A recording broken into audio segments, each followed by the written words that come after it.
Il avait pour habitude d'offrir un grand repas à son équipe. Et au cours de ce repas, il aimait chanter une chanson en particulier, l'Acmé. Et le jeu consistait à ce qu'il chante le plus faux possible et que finalement il se fasse honnir par ceux qui l'écoutaient. Voilà, ça c'était un rituel absolument immuable.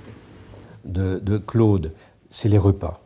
Cette relation qu'ensuite on a un peu caricaturée de Claude et de la bouffe, qu'il a voulu et qui est aussi quelque chose qui s'inscrit, je crois, profondément dans les milieux qu'il a décrits, qui sont les milieux de la petite bourgeoisie de province, où le repas, familial ou pas, a beaucoup d'importance et où il se passe des choses mystérieuses.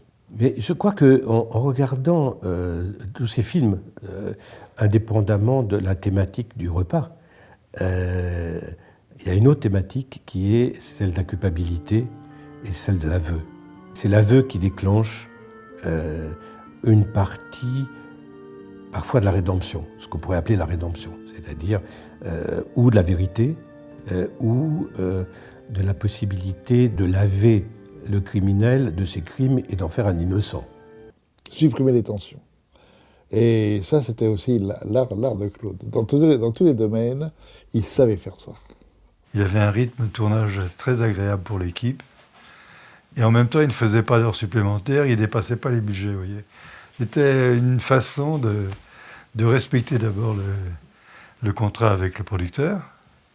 Un film, 6 semaines, 7 semaines, 8 semaines, il restait dans la durée prévue.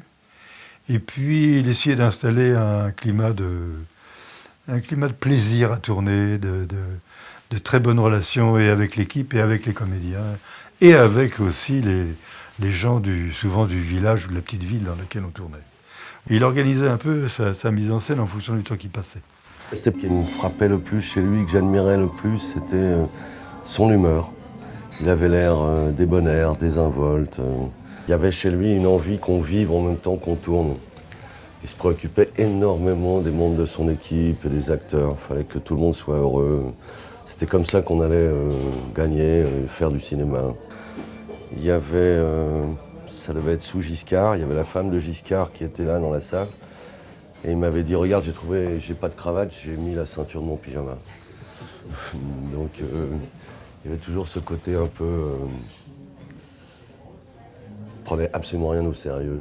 On a tourné d'abord sur le parking et il y avait la maison qui était en face et de loin, c'était un Lego, quoi. Et donc là, il m'a dit, bon, mais elle est où la maison?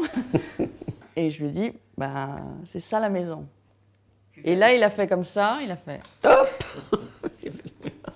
Et il a fait, ok, allons la voir. Et donc on est allé la voir et on a tourné dans cette maison quasiment 3 semaines quand même.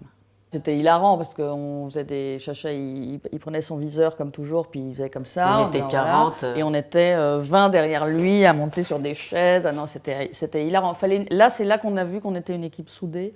Parce que c'est le genre de décor, il faut s'aimer, sinon ça devient c'est le pugilat, quoi.